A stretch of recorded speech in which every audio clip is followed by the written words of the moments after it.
बोले नारायण भगवान की जय हो। अब यहाँ पर जैसे भजन हो रहा था, हिरण्यकश्यप ने मंत्रीगण को भेजा रोकने के लिए, लेकिन जैसे मंत्रीगण पहुंचे, पास में जाकर के प्रहलाद जी को रोकना चाहा, जैसे छू लिया, सबको नाम का करंट लग गया। देखो, आप बिजली में टच करोगे, तार में टच करोगे तो आपको करंट तुरंत लगता है। उसी प्रकार जहां पर भजन होता है ना, भगवान का नाम संकीर्तन होता है, वहां जाओगे तो वहां भी नाम का करंट लगता है। अच्छा, आप लोग यहाँ कथा हो रही है, आप घर से निकले, कथा में जाएंगे, बस 10-20 मिनट सुनेंगे, वहां से वापस आ जाएंगे। इस भाव से अगर यहाँ आते हैं तो इस पंडाल में प्रवेश करने के बाद ये नाम का करंट हर जगह बड़े अच्छे से फैल जाता है। और आप 10 मिनट के लिए तो बैठे थे, लेकिन ऐसा करंट लगा, 3 घंटे बीत गया, फिर भी जाने का मन नहीं करता है। प्यार से बोलो, यही नाम की महिमा है। आज जैसे ये दुष्ट मंत्रीगण पहुंचे, छू लिया, छूते ही नाम का करंट लगा, सब नाचने लगे, गाने लगे, झूमने लगे। अब हिरण्यकश्यप स्वयं गया रोकने के लिए, और जैसे दूर से देखा खुद के मंत्री भजन कर रहे हैं, उसको बड़ा आश्चर्य हुआ। उसने सोचा हो सकते हैं छूने से हमको भी ना लगे, तो उसने दूर से चिल्लाया, रोक दो। भजन को रोक दिया गया। प्रहलाद जी महाराज खड़े हो गए, पिताजी आए हैं। आज पिता हिरण्यकश्यप कहता है, अरे प्रहलाद, तुम्हें समझ में नहीं आती? हमने कितने बार प्यार से डांट के हर तरीके से समझाया, इस राज्य में मेरे शत्रु का नाम कोई नहीं ले सकता, और तुमने कैसे ले लिया? तुम्हें एक बात समझ में नहीं आ रही है। आज प्रहलाद जी अपने पिता के वाणी को सुनकर के कहते हैं, पिताजी, इसमें हमने क्या गलत किया? हमने तो अपने प्रभु का नाम लिया। तो हिरण्यकश्यप बोला कि देखो प्रहलाद, आज हम तुम्हारे नारायण को नहीं छोड़ेंगे, उसको मार के रहेंगे। बताओ तुम्हारा वो नारायण कहाँ रहता है? तो प्रहलाद जी बोले कि पिताजी, अगर आप देखना चाहो तो आपके भीतर भी हैं। हमारे भगवान नारायण हर जगह विद्यमान है। हिरण्यकश्यप बोला, क्या तुम्हारे नारायण ये खंबे में रहता है? प्रहलाद जी बोले, अगर आप देखना चाहो तो मेरे प्रभु ये खंबे में भी अवश्य रहते हैं। तो हिरण्यकश्यप ने कहा, अगर इस खंबे में तेरा भगवान है तो आज मैं उसको नहीं छोड़ूंगा। तलवार उठाया और क्रोध में जोर से खंबे में मारा। भगवान नरसिंह रूप में प्रकट हो जाते हैं। बोलिए नरसिंह अवतार भगवान की जय हो। अब तो भगवान विशाल गर्जना करते हुए हिरण्यकश्यप की ओर बढ़े हैं। हिरण्यकश्यप कांपने लगा, भयभीत हुआ, भागता है, और जैसे भगवान ने पकड़ लिया, विशाल युद्ध दोनों में हुआ। पूरे दिन भर युद्ध चला, और संध्याकालीन समय में भगवान ने हिरण्यकश्यप को अपने गोद में बिठाया और दरवाजे पर बैठ गए। प्यार से बोलो। अब जैसे अपने गोद में रख के बैठ गए, हिरण्यकश्यप बोला कि कैसा प्राणी है, देखने लगा। अब डरा हुआ है, फिर भी कहता है, तुम मेरा कुछ नहीं बिगाड़ पाओगे, क्योंकि हमारे पास में बहुत वरदान है। भगवान बोले, बताओ बेटा, कौन से वरदान तुम्हारे पास है? तब हिरण्यकश्यप कहता है, मैं दिन में नहीं मरूंगा, रात में नहीं मरूंगा। भगवान बोले, इसलिए तुम्हारे साथ पूरे दिन युद्ध किया। ये न दिन है न रात है, ये तो संध्या काल है। भले ही ये हिरण्यकश्यप ने अपने दिमाग लगा करके जहां तक सोच पाया वहां तक सोच करके वरदान मांगा था, और जहां तक मनुष्य की सोचने की क्षमता खत्म हो जाता है ना, वहीं से भगवान का प्रारंभ हो जाता है।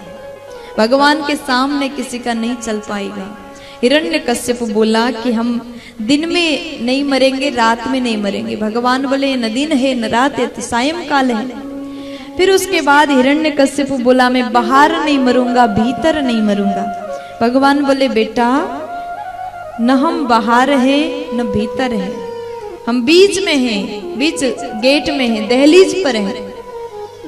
फिर हिरण्यकश्यप बोला मैं जल में नहीं मरूंगा, जमीन में नहीं मरूंगा। भगवान बोले कि ये न जल है न जमीन है, मेरा गोद है, तो मेरे गोद पर बैठे हो। फिर उसके बाद हिरण्यकश्यप कहता है कि देखो हम देवता से नहीं मरेंगे, मनुष्य से नहीं मरेंगे।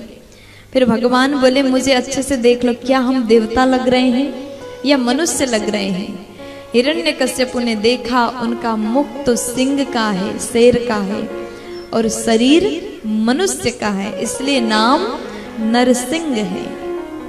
बोलिए नरसिंह भगवान की।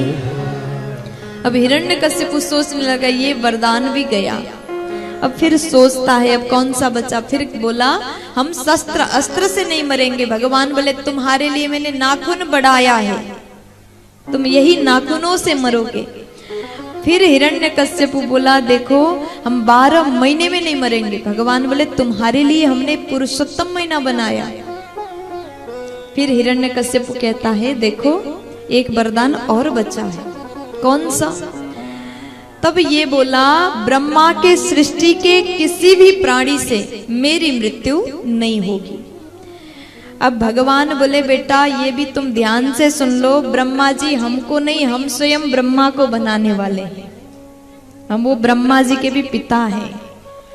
अब जैसे सुन लिया, अब हिरण्यकश्यप कांपने लगा, अत्यंत डर रहा है, इसके सारे वरदान फेल हो गए।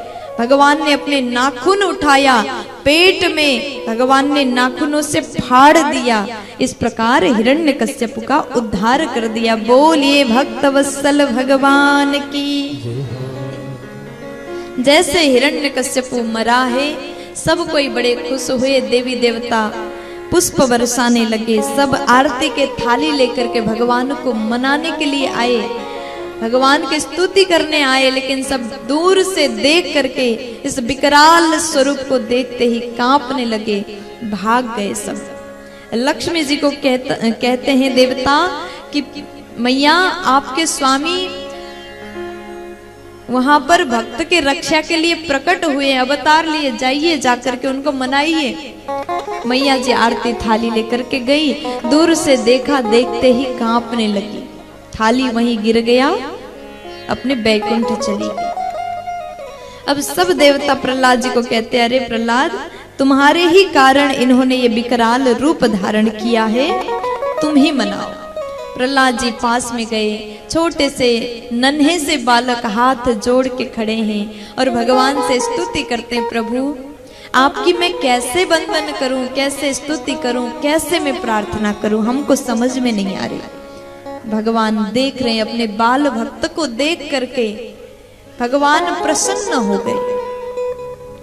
आज प्रहलाद जी बोले प्रभु आपकी ऐसी कृपा मेरे ऊपर हुई है जिसका कोई वर्णन नहीं। भगवान बोले ऐसा हमने क्या कर दिया?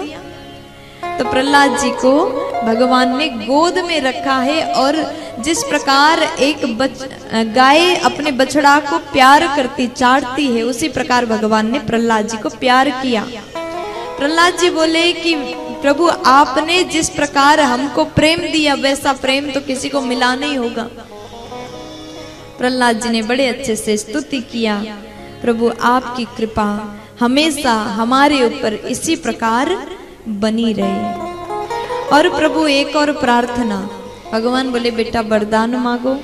प्रहलाद जी बोले ये प्रार्थना हमारी सुन लीजिए, हमारे पिताजी का आपने वध किया, उद्धार किया, उनका ध्यान रखिएगा। भगवान बोले बेटा जिस कुल में तुम जैसे भक्त का जन्म हो उस कुल के एक कुल तो क्या 21 कुल तक उद्धार हो जाएंगे, परम पद को प्राप्त करेंगे। बोलिए भक्तवत्सल भगवान की।